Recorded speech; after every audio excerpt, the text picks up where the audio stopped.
My neighbor asked me to watch his house, and I wish I said no.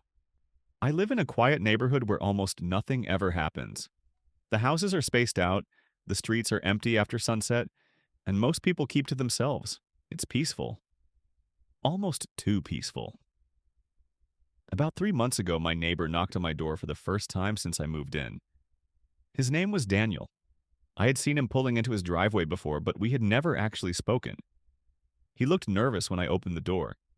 He told me he had to leave town suddenly for work and asked if I could do him a favor. All he needed was for me to check on his house every couple of days and make sure everything looked normal. It seemed simple enough. Before leaving, he handed me a key, but then he said something strange. He told me not to go into the basement. At first, I thought he was joking.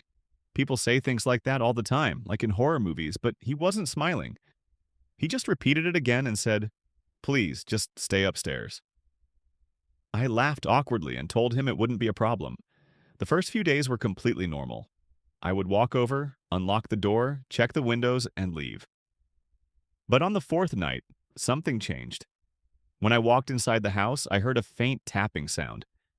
At first, I thought it was coming from outside, maybe a tree branch hitting the wall. But when I stood still and listened carefully, I realized the sound was coming from below the floor. From the basement. I tried to ignore it. Old houses make strange noises sometimes, but the sound kept happening.